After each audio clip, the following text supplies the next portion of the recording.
Warangal municipal కార్పొరేషన్కు చెందిన కార్పొరేటర్లు కాంగ్రెస్ బాట పట్టారు. ఇప్పటికే సగానికి పైగా కార్పొరేటర్లు కాంగ్రెస్ పార్టీలో చేరారు.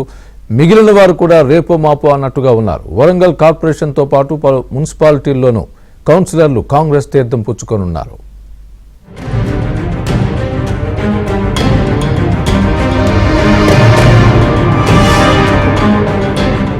బీఆర్ఎస్ పార్టీకి కంచుకోటగా ఉన్న వరంగల్లో ఇప్పుడు బీటలు వారుతున్నాయి. ఒక్కొక్కరుగా నేతలు పార్టీ వీడుతున్నారు. పలువురు కార్పొరేటర్లు సీఎం రేవంత్ రెడ్డి సమక్షంలో కాంగ్రెస్ తీర్థం పుచ్చుకున్నారు.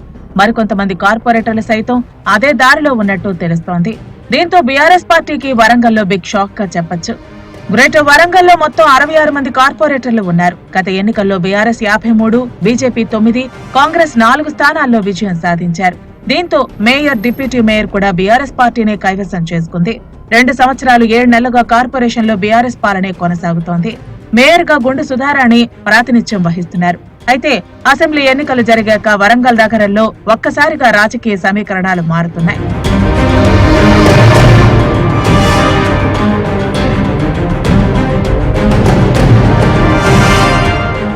ఇటీవల జరిగిన అసెంబ్లీ ఎన్నికల్లో కాంగ్రెస్ విజయ దుందుమి మోగించింది. గ్రేటర్ వరంగల్ పరిధిలో ఉండే 5 ఎమ్మెల్యేల్లో 4 గెలుపొందారు. వరంగల్ సిటీ అంతా కాంగ్రెస్ కే పట్టం కట్టింది. వరంగల్ తూర్పు, పశ్చిమ నియోజకవర్గాల్లోనే మెజార్టీ డివిజన్లు ఉన్నాయి. వర్ధన్నపేట, పరకాల, స్టేషన్ ఘన్పూర్ నియోజకవర్గాల పరిధిలో కొన్ని డివిజన్లు ఉన్నాయి. అయితే ఒక స్టేషన్ ఘన్పూర్ మినహా అన్ని అసెంబ్లీ స్థానాలు కాంగ్రెస్ గెలుచుకోవడంతో వరంగల్ నగరంలో రాజకీయ సమీకరణాలు ఒక్కసారిగా మారిపోయాయి. దీంతో బీఆర్ఎస్, బీజేపీ కార్పొరేటర్లు అందరూ కాంగ్రెస్ వైపు చూస్తున్నారు. ఇప్పటికే వరంగల్ పశ్చిమ ఎమ్మెల్యే నాయని రాజేందర్ రెడ్డిని పలువురు బీఆర్ఎస్ కార్పొరేటర్లు కలిశారు. దీంతో ఆయన పలువురు కార్పొరేటర్లను సీఎం రేవంత్ రెడ్డి దగ్గరకు తీసుకెళ్లి పార్టీలో చేర్చారు. వీరితో పాటు పలువురు బీఆర్ఎస్, బీజేపీ నేతలు కూడా కాంగ్రెస్ లో చేరబోతున్నట్లు సమాచారం. దీంతో వరంగల్ వెస్ట్ నియోజకవర్గంలో బీఆర్ఎస్ పట్టుకోల్పోయే అవకాశం ఉందని పలువురు నేతలు అంటున్నారు. ప్రస్తుతం మన వరంగల్ ఈస్ట్ వెస్ట్ ప్రాంతంలో జరిగిన విశేషాలు ఏమనంటే, ఈ యొక్క ఎమ్మెల్యే గారి యొక్క అక్రమాలకు ఎటువంటి ప్రజలు కూడా బాగా విసిగిపోయారు సార్. అంతేకాకుండా ఈ యొక్క కాంగ్రెస్ ప్రభుత్వం కొన్నేళ్ల తరబడి రాజీవ్ గాంధీ గారు కానీ, నెహ్రూ గాంధీ, ఇందిరా గాంధీ వాళ్ళ దృష్టిలో పెట్టుకుని వాళ్ళ యొక్క పేరు పరిస్థితులతో ఈ కాంగ్రెస్ ప్రభుత్వం ముందు నడుగు జరిగింది. అంతేకాకుండా ఈ ప్రజెంట్ రేవంత్ రెడ్డి గారి యొక్క వారి యొక్క దృసంకల్పంతో కాంగ్రెస్ మళ్ళీ ప్రభుత్వం వచ్చి ప్రజలు కూడా దాని యొక్క నమ్మకం పెట్టుకుని పట్టం కట్టి నాకు కాంగ్రెస్ ప్రతి ఒక్కరికి కూడా అభయహస్తం ఉన్నది, ఈ హస్తంతో మేము మా యొక్క జీవితం వెలుగులోకి వస్తుంది అన్న ఉద్దేశపూర్వకంతో ప్రజలందరూ కూడా కాంగ్రెస్ ప్రభుత్వానికి పట్టగట్టారు. మరోవైపు వరంగల్ ఈస్ట్ నియోజకవర్గానికి చెందిన కార్పొరేటర్లు మంత్రి కొండా సురేఖ, ఆమె భర్త కొండా మురళితో టచ్ లోకి వెళ్లినట్టు తెలుస్తోంది. గంపగుత్తగా అందరూ కాంగ్రెస్ లోకి వస్తామని చెబుతున్నట్లు సమాచారం. రేపో మాపో వారు పార్టీలో చేరబోతున్నట్లు తెలుస్తోంది. దీంతో వరంగల్ మొత్తం హస్తగతం కానుందని, కాంగ్రెస్ ఆధ్వర్యంలోనే నగర అభివృద్ధి చెందబోతోందని పలువురు కాంగ్రెస్ నేతలు అభిప్రాయపడుతున్నారు. కార్పొరేటర్లే కాదు, ఇంకా బీఆర్ఎస్ లో ఉన్నటువంటి పాత లీడర్స్, పెద్ద లీడర్స్ అందరూ కూడా మళ్ళీ కాంగ్రెస్ లోకి వద్దామని ఎదురు చూస్తున్నారు. అది మరి పెద్దవారు, మా ఎమ్మెల్యే గారు, మంత్రి గారు వారు నిర్ణయిస్తారు. ఏ విధంగా ఎట్లా తీసుకోవాలని వారు నిర్ణయిస్తారు.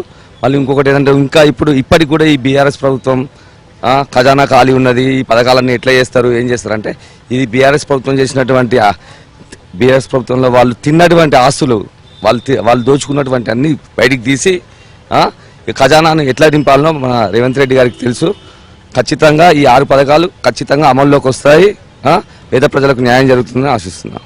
ఈరోజు తెలంగాణ సాధించుకున్న తెలంగాణ ఎటువంటి ఎవరు కూడా నిధులు నియామకాలు అని చెప్పి నమ్మి చేసిన తెలంగాణ ఇలా మోసపూరితంగా కేవలం కుటుంబ పాలన చేయడం వల్ల ప్రజలందరూ కూడా వ్యతిరేకతలేరు.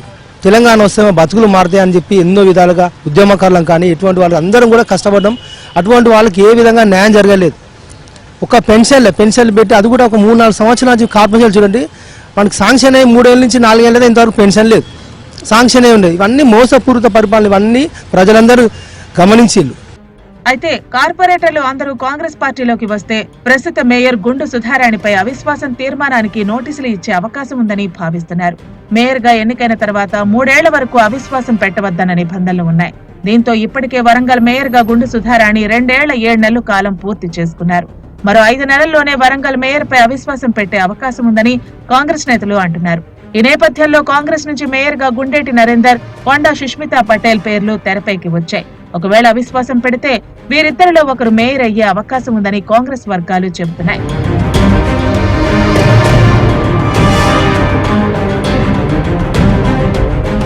వరంగల్ కార్పొరేషన్ తో పాటు నర్సంపేట, జనగామ, మహబూబాబాద్ మున్సిపాలిటీల్లోనూ పలువురు కౌన్సిలర్లు చైర్మన్లకు వ్యతిరేకంగా నోటీసులు ఇచ్చేందుకు సిద్ధమయ్యారు.